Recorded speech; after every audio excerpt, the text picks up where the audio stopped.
আসসালামু আলাইকুম ওয়া রাহমাতুল্লাহি ওয়া বারাকাতুহু। ইন্নাল হামদুলিল্লাহ ওয়াসসালাতু ওয়াসসালামু আলা রাসূলিল্লাহ ওয়া বা'দ।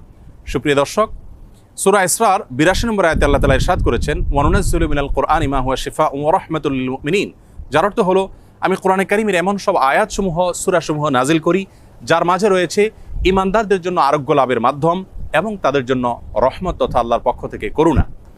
এই আয়াতের ব্যাখ্যা মুফাসসিরদের অনেকেই বলেছেন, এখানে আল্লাহ রাব্বুল আলামিন আত্মিক রোগসমূহ থেকে আরোগ্য লাভের মাধ্যমের কথা বুঝিয়েছেন, অর্থাৎ কোরআনের প্রেসক্রিপশনকে অনুসরণ করার মাধ্যমে মানুষ প্রকৃত মানুষে পরিণত হয়, মানবীয় গুণাবলী অর্জন করে মানুষ আল্লাহ রাব্বুল আলামিনের প্রিয় পাত্রে পরিণত হয়।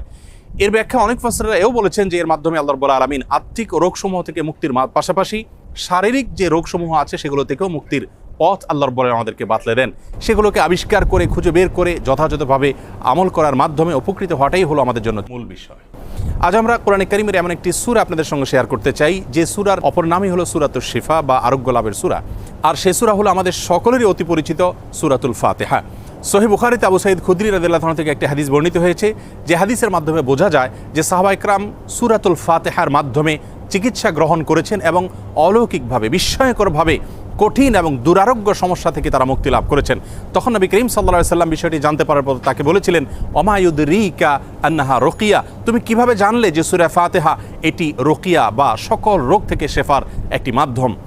এজন্য এই সূরা সম্পর্কে উলামায়ে কেরাম বলে থাকেন যে সূরা ফাতিহার মাধ্যমে যে কোনো রোগ বালাই থেকে, যে কোনো বিপদ আপদ থেকে, যে কোনো অসুখ বিসুখ থেকে মুক্তি লাভের মাধ্যম হিসাবে আমরা এটিকে ব্যবহার করতে পারি। সূরা ফাতিহা এ সম্পর্কে ইমাম ইবনুল কাইয়িম রাহিমাহুল্লাহ তিনি বলেছেন, এই সূরাটিকে বারবার আমি আমল করে দেখেছি। আমার জীবনে যখনই কঠিন কোনো ব্যথায় আমি আক্রান্ত হয়েছি, কাতর হয়েছি, তখনই এই সূরা পাঠ করে ফু দিয়ে সে ব্যথার জায়গাকে মুছেছি। আল্লাহ রাব্বুল আলামিন বিস্ময়করভাবে, অলৌকিকভাবে আমাকে সুস্থতা এবং আরোগ্য দান করেছেন। আমি ব্যক্তিগতভাবে আমার কথা বলতে পারি যে আমার বাসায়, পরিবারে আমার বাচ্চাদের যখন কোনো অসুখ বিসুখ হয়েছে, কখনো কোনো সমস্যা দেখা দিয়েছে, তৎক্ষণাৎ আমি সূরা ফাতিহা পাঠ করে তাদেরকে ফু দিয়েছি, তাদের শরীরে মুছেছি এবং সঙ্গে সঙ্গে আল্লাহ রাব্বুল আলামিন বিস্ময়করভাবে আমাকে উপকারিতা দিয়েছেন। আর এরকম ঘটনা আমার জীবনে ২-৪ বার নয়, বরং অগণিতবার ঘটেছে। এজন্য সূরা ফাতিহা এটিকে যদি কেউ যথাযথভাবে আমল করতে পারেন, সে আস্থা এবং বিশ্বাস আল্লাহ তাআলার প্রতি থাকে, তাহলে সেক্ষেত্রে অবশ্যই এর মাধ্যমে যে কোনো দুরারোগ্য ব্যাধি থেকে পর্যন্ত আমরা আরোগ্য লাভের মাধ্যম হিসাবে এটিকে ব্যবহার করতে পারি। হাদিসে কুদসিতে আল্লাহ রাব্বুল আলামিন বলেছেন, আনা ইনদা যান্নি আবদি বি, বান্দা আমার প্রতি যেমন ধারণা করবে আমি তার প্রতি সেরূপ আচরণ করব।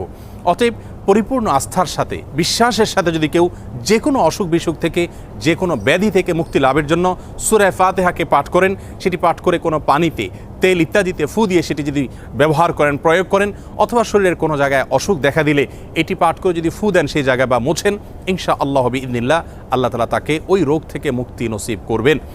এবং এটি হাজারো লাখো উলামায়ে কেরাম এবং ঈমানদারদের পরীক্ষিত একটি আমল। আমরা এই আমলটি যে কেউ করতে পারি। আমরা অনেকে মনে করি এই সমস্ত সূরার মাধ্যমে আরোগ্য লাভের জন্য বোধহয় কোনো মুত্তাকি পরহেজগার মানুষ দিয়ে এগুলো পাঠ করাতে হয়। মূলত আমরা যে কোনো মুসলমানই এটিকে আমল করতে পারি এবং এর মাধ্যমে আরোগ্য লাভের চেষ্টা করতে পারি। আল্লাহ রাব্বুল আলামিন আমাদের সকলকে কোরআনে কারীমকে সব দিক থেকে আমাদের অনুকরণীয়, অনুসরণীয় গ্রন্থ হিসাবে গ্রহণ করার তৌফিক দান করুন। কোরআনে কারীমের সকল প্রেসক্রিপশনগুলো মেনে আমাদের জীবনকে আলোকিত করার তৌফিক দান করুন এবং কোরআন থেকে শেফা গ্রহণ করে আরোগ্য লাভ করে আল্লাহ তাআলার প্রতি আমাদের ঈমানকে আরও বৃদ্ধি করার তৌফিক দান করুন। আসসালামু আলাইকুম ওয়া রাহমাতুল্লাহি ওয়া বারাকাতুহু।